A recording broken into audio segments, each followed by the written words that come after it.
یہ single پسلی mind تھی. Single پسلی mind کا کیا مطلب ہے؟ یس سر نو سر یس سر نو سر یس سر نو سر کرتے کرتے اوپر کچھ پیپر لکھا, کچھ اسٹاف کالج کیا, پھر این ڈی یو کیا, بریگیڈیئر بن گئے تو بی ایم آ گیا, میجر جنرل بن گئے اے ڈی سی آ گیا, لیفٹنٹ جنرل بن گئے چیف آف اسٹاف آ گیا, ہاں اس پہ پیپر لکھ کے دے تو مجھے یہ کر دو, یس سر یس سر یس سر. ٹھیک ہے, بڑی ہی دماغ پہ زور نہیں پڑتا ان کے, ٹھیک ہے نا سر. اور افسوس سے کہنا پڑتا ہے میجر کے بعد یہ سارے کے سارے پراپرٹی ڈیلر بن جاتے ہیں, بیکاز ان کے پاس پلاٹ بڑھتے جاتے ہیں تو کوئی بیچنا ہے کوئی خریدنا ہے, ان کے دوست بھی ایسے. تو بہت ہی لمیٹڈ ان کی ایکسپوجر ہوتا ہے ٹو کمپلیکس ایشوز. ٹھیک ہے نا جی, صحیح ہے. اب آپ آ گئے, آپ نے ملک کی باغ دوڑ سنبھال لی, اور یہ بائی دا وے اتنا انٹیلیجنٹ ذاتی طور پر بھی نہیں ہے, ڈسیور ضرور ہے, کننگ ہے, بہت چلاک ہے, مکار ہے, لیکن بریلینٹ نہیں ہے, ہارڈ ورکنگ بھی بہت ہے. اب جناب اس کو نہ, اب وہ جو اس کا جو ستون تھا نا جس پر یہ کمفرٹیبل تھا کہ جی میرا اے ڈی سی مجھے بتا دے گا, میرا چیف آف سٹاف مجھے بتائے گا, اب آرمی چیف ہوں مجھے ایم ایس مجھے بتا دے گا, بہت ساری انفارمیشن سب سنتھسائز ہو کے سمپلیفائی ہو کے میرے سامنے آتی ہے, اور میں کہہ دیتا ہوں یس اوکے ڈو اٹ اور نو ڈونٹ ڈو اٹ.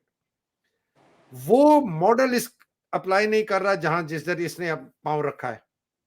ادھر اس کے پاس سیاست دانوں کی ان پٹ آ رہی ہے, اس کے بعد کاروباریوں کی ان پٹ آ رہی ہے, اس کے بعد ہزاروں جگہوں سے ان پٹ آ رہی ہے. اس کے اپنے آئی ایس آئی میں جنگ لڑی ہوئی ہے فیصل نصیر کی اور اپنے ندیم انجم کی, وہ آپس میں لڑ پڑے ہیں. وہ کچھ انفارمیشن دیتا ہے, دوسرا کچھ انفارمیشن دیتا ہے. اگر یہ نارمل آدمی بھی ہو تھوڑی سی عقل والا, یہ اتنا کنفیوزڈ ہوگا اس وقت, یہ میں آپ کو بتا دوں. جی جی, اس کا مائنڈ ٹرینڈ نہیں ہے اتنی انفارمیشن لینے کے لیے, اس کو سنتھسائز کرنے کے لیے. اس کے بھی خوف ہیں دل میں جس طرح ہر انسان کے ہوتے ہیں, جی جی, اس کی بھی انیڈیکویسیز ہیں. یہ بھی کان کا کہیں جگہ کچا ہوگا کہیں پکا ہوگا. اس کو بھی پتا ہے کہ یار اس پہ اعتبار کروں اس پہ کروں نہ کروں, یار یہ میرا جنرل اعتباری ہے یا یہ نہیں ہے, یار یہ میرا دشمن ہے یہ میرا. تو آپ سوچیں اس کی کیفیت, اس کیفیت میں نہ یہ اہل ہے سمجھنے کے لیے اس کام کو, جی اور جی, اس کا دماغ اس وقت بالکل وہ کیا کہتے ہیں برین مسالہ فرائی ہوا ہے. میں آپ کو ایک موٹی بات بتاؤں, ہاں, دیکھیں 20 سال افغانستان میں جنگ ہوئی, طالبان نے امریکنوں کو نکال دیا افغانستان سے, لیکن امریکہ نے سرد جنگ افغانستان سے پاکستان میں منتقل کر دی.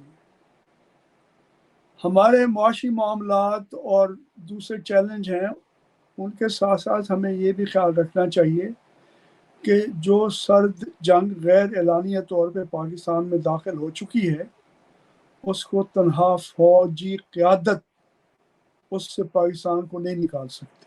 اور یہ سرد جنگ اب اس وقت چین کے خلاف ہے.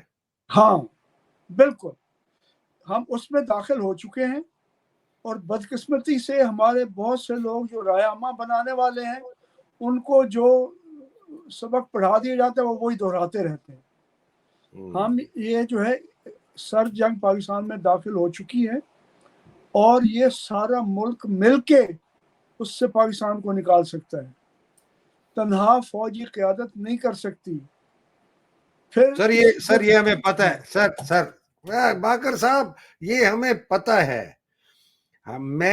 مجھے یہ بھی پتا ہے کہ یہ بیٹھنے کے لیے تیار نہیں ہے, ہمیں یہ بھی پتا ہے یہ اہل نہیں ہے, ہمیں یہ بھی پتا ہے ملک کو ایک جنگ کی طرف جلانے تباہ کرنے کے.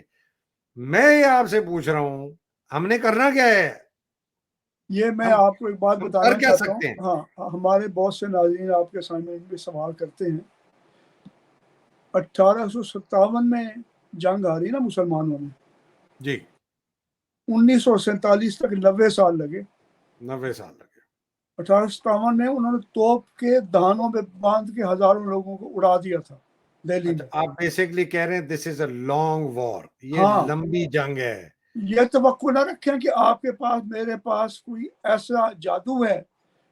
وہ لمبی جنگ کے دو چیزیں ہیں, ایک تعلیم لوگوں کی جو آپ کر رہے ہیں, لیکن اس کے لیے ایک باقاعدہ یونیورسٹی قائم ہونی چاہیے, جو میں نے آپ کو پہلے بھی تجویز دے چکا ہوں.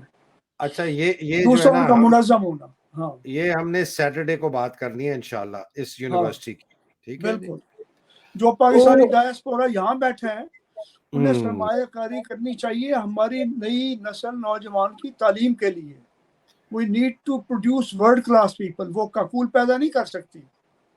کاکول سپاہی پیدا کر سکتی, وہ بہت اہم چیز ہے, لیکن جو ملک کی معیشت کو چلائیں گے, کاروبار کو چلائیں گے, قیادت کریں گے, وہ دوسری یونیورسٹیاں چاہیے.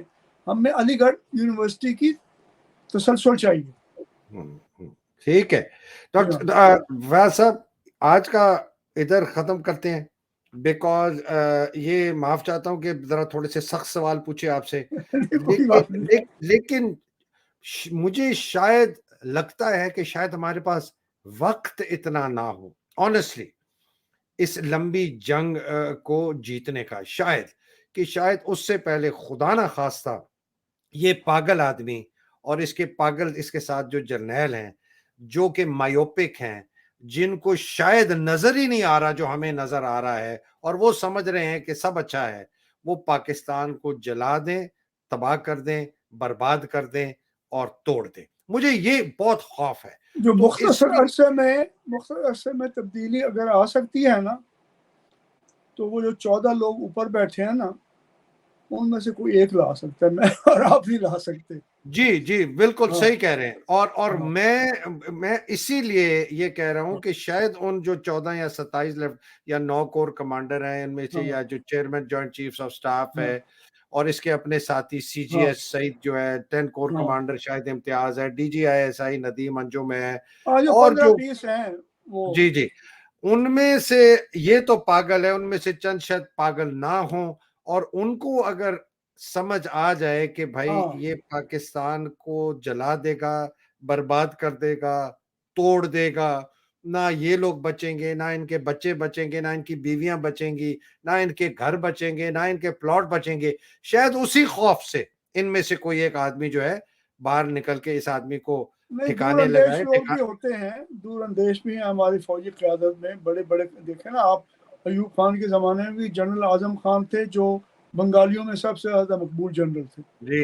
جو فوج تو ہماری جو ہے مسلح فوج میں بھی ایسے لوگ رہے ہیں جو لوگوں سے, وہ تو پرانی بات ہو گئی نا جی, میں تو آج کی بات کر رہا ہوں. آج بھی ہمیں امید ہے کہ دیکھیں, میں کوئی انسرکشن کی بات نہیں کر رہا, کوئی انسائٹمنٹ ٹو وائلنس نہیں کر رہا, میں یہ کہہ رہا ہوں کہ اس آدمی نے اپنے اوتھ کو وائلیٹ کیا ہے, اس نے قانون توڑا ہے, اس نے کانسٹیٹیوشن کو توڑا ہے, اس نے اپنے اوتھ میں کہا تھا کہ میں اس ملک کا دفاع کروں گا, نہیں کر رہا. اس نے اوتھ میں کہا تھا کہ میں کانسٹیٹیوشن کا دفاع کروں گا, نہیں کیا. اس نے کہا تھا میں سیاست میں حصہ نہیں لوں گا, اس نے تینوں چیز توڑی.